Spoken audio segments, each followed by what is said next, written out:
Hello everyone, हम बैठे हुए हैं जहाँ पे एक तरफ है हिंद महासागर, एक तरफ से आके मिलता हो बे ऑफ बंगाल और दूसरी तरफ से आके मिलता हो अरेबियन सी। हम बैठे हुए हैं धनुषकोडी में और आपका स्वागत करते हैं ठाकुर फैमिली ब्लॉग्स में किला में रामेश्वरम की सीरीज़ में। आप देखिए कि कितना ही अच्छा लग रहा है यहाँ पे। आज वैसे पूरी दुनिया आई पड़ी है क्योंकि वीकेंड है और सर्दियों का टाइम है, लेकिन यहाँ तो भैया बहुत ही ज़्यादा गर्मी है। पसीने आप देख रहे होंगे, मुझे बहुत ज़्यादा पसीना आ रहा है, पंकज जी को भी, पापा और दीदी को अच्छा लग रहा है ना। क्यों झाजी? बहुत गर्मी है, बहुत गर्मी, लेकिन ठंडी ठंडी हवा चल रही है तो अच्छा है। अगर आप सन के एक्सपोजर में नहीं हो तो इन्जॉय कर रहे हैं हम यहाँ पे और दिखाते हैं आपको यहाँ पे किस तरह की चीज़ें चल रही हैं चारों तरफ हमारे। ये समंदर जो है ना, ये ऐसा लग रहा है इसको जैसे कि चट्टानों को चीरता हुआ और ऊपर तक आ जाएगा। मुझे लगता है 5-6 मीटर से ज़्यादा ऊंचाई नहीं है यहाँ से धनुषकोडी की, और दोनों तरफ जो है वो कभी ना कभी मिल जाएगा और सड़क बंद हो जाएगी, ऐसा लगता है। अम्मा जी को देखिए पत्थर फेंक रही हैं समंदर में, उन्हें ऐसा लग रहा है जैसे राम सेतु यही बनाएंगी।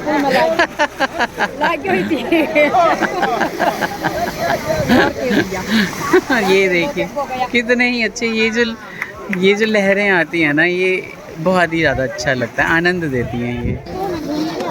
फ़ोटो सेशन के लिए झा जी बैठे हुए हैं भाई यहाँ पे। मैंने कहा थोड़ी सी वीडियो बना लूँ। क्या है ये मेरे पीछे?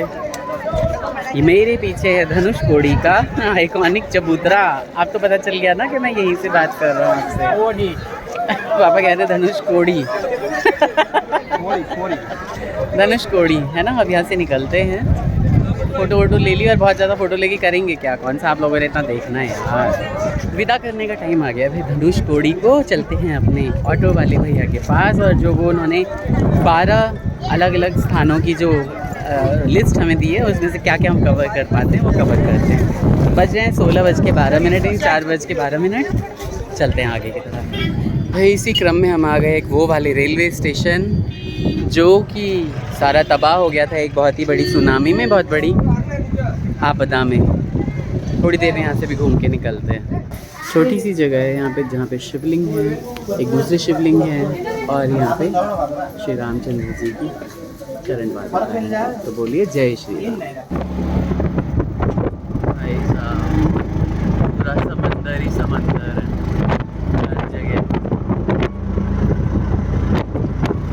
रामेश्वरम यात्रा के इस क्रम में अब हम आ गए हैं विभीषण मंदिर।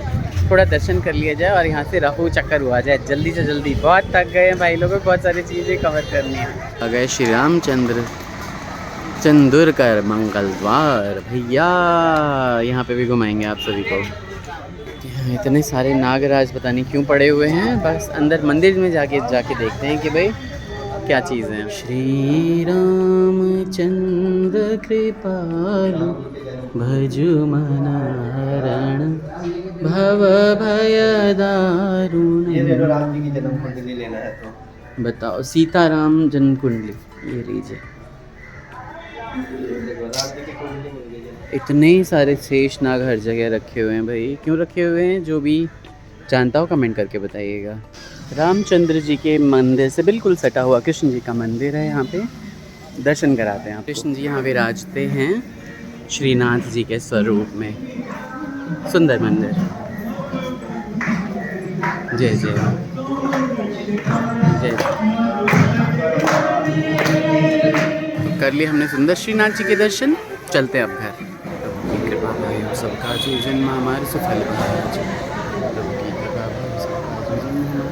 घर पहुंच के थोड़ा अपना बैग सही किया है भाई लोगों, आराम तो बिल्कुल भी नहीं किया है। मैं आपको बताऊं, कई दिनों से मेरी नींद नहीं पूरी हो रही है, और अभी जो है हम कुछ नॉर्थ इंडियन ढूंढने के लिए लगे हुए हैं, क्योंकि यहाँ का डोसा सांभर वैसा नहीं है जैसा हम दिल्ली में खाते हैं, बहुत ही अजीब सा है।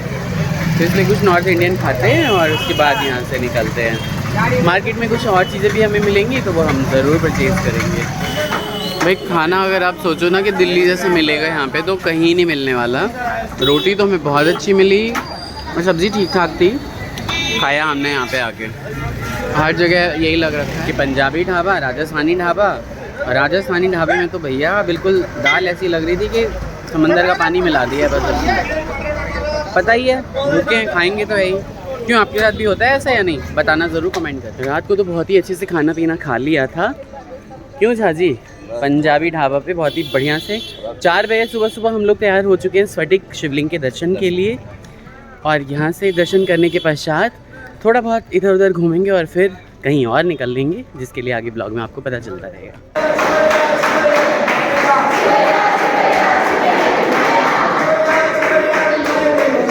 फिर से उन्हीं सुंदर गलियारों से होके स्फटिक शिवलिंग के दर्शन करने के लिए हम निकल रहे हैं। अभी जनता आई हुई है सुबह 4 बजे। क्यों शाजी, कितने सुंदर दर्शन हुए? बहुत बढ़िया थे एकदम, बहुत ही मन प्रसन्न हो गया। आज सुबह जगने का ना एकदम फल मिल गया हमें, ऐसा लग रहा है। बहुत ही सुंदर स्फटिक शिवलिंग के दर्शन किया आज हमने। और वहाँ जो भी रिकॉर्डिंग कर रहा था उसका मोबाइल जा रहा था, इसलिए अच्छा है कि रिकॉर्डिंग नहीं किया हमने। देखिए कहाँ पे विराजते हैं शिव शंकर भोलेनाथ, और कितना सुंदर लग रहा है गोपुरम। और यहाँ पे भी कोई कुंड है, मुझे नहीं पता कौन सा कुंड है, लेकिन मैंने कहा मैं फिल्मा तो लूँ ही। आपको देखने से तो लग रहा होगा कि ये सारे खंबे एक जैसे हैं, लेकिन आप गौर करोगे ना तो सब में डिफरेंसेस हैं। और ये जितने बड़े बड़े गलियारे हैं ना, खासियत यही है इन मंदिरों की, सुंदर सुंदर सुंदर गलियारे। सुबह जब हम दर्शन करके गए यहाँ से, अभी तो हमने चेकआउट कर लिया, दीदी के ब्लॉग में देखेंगे आप लोग, तो इतना रश नहीं था। लेकिन अभी देखिए पूरा का पूरा जो है ना, यहाँ पे पूरी दुनिया आई पड़ी है, जहाँ तक देखेंगे सिर नज़र आ रहे हैं आपको। तो ये सीज़न है, तो अभी यहाँ पे ऐसे ही लोग आते जाते रहेंगे। और देखिए ज़रा दीदी हमारी ब्लॉगिंग करती हुई। सुंदर सुंदर मंदिर, छोटे छोटे, और तोरण द्वार बहुत ही ज़्यादा सुंदर बने हुए हर जगह। बट थोड़ा साफ सफाई की कमी है। मोदी जी का स्वच्छता अभियान यहाँ पे काम नहीं कर रहा है। अच्छा बुरा कुछ भी हो, सफाई हो या ना हो, जगह को जीवंत कर दिया है लोगों ने। इतने लोग आते हैं, इतना ही ज़्यादा श्रद्धा है श्री रामनाथ स्वामी श्री रामेश्वरम के प्रति। और बहुत सारे लोगों को रोज़गार भी मिलता है यहाँ पे, और बहुत सारे लोग इसी से अपना जीवन यापन कर रहे हैं। हर तरफ मार्केट्स, चाय की दुकानें और डोसा वगैरह के स्टॉल लगे हुए हैं। हालांकि लूटते बहुत हैं डोसा वाले, मैं आपको ऑनेस्टली बताऊं, बिल्कुल अच्छा नहीं होता। दिल्ली जैसा तो बिल्कुल नहीं होता। दिल्ली का डोसा एक नंबर होता है, लेकिन वही है कि जीवंत बना दिया है घूमते घूमते लोगों ने। मार्केट घूमने के क्रम में मैंने एक शंख लिया है, और हमने अर्घा और पंचपात यहाँ से लिया है। बहुत ही सुंदर सी दुकान है, बिल्कुल ही मंदिर के सामने। बहुत, और नेचर भी बहुत अच्छा है, और अच्छे से बार्गेनिंग भी की हमने।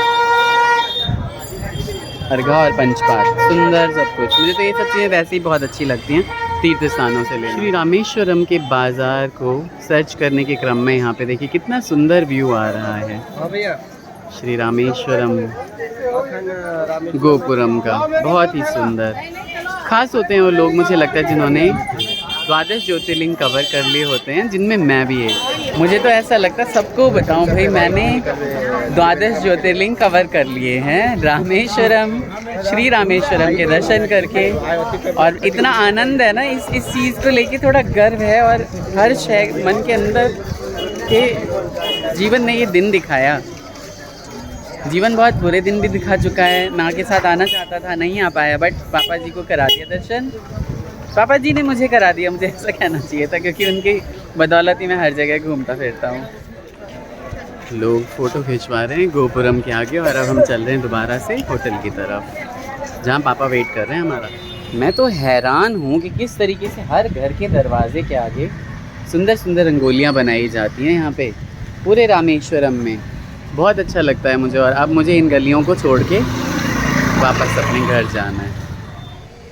रामेश्वरम की यात्रा का ये क्रम अब यहीं पे समाप्त होता है, रामेश्वरम के स्टेशन पे, और आगे का सफ़र जारी रहेगा। रामेश्वरम स्टेशन पे खड़ा हूँ मैं, और यहाँ पे हमारी ट्रेन है, थोड़ी देर में निकल जाएंगे हम। ये इस अद्भुत सा सुंदर सा सफ़र, बहुत सारे खट्टे मीठे अनुभव लेके यहाँ से निकल रहे हैं।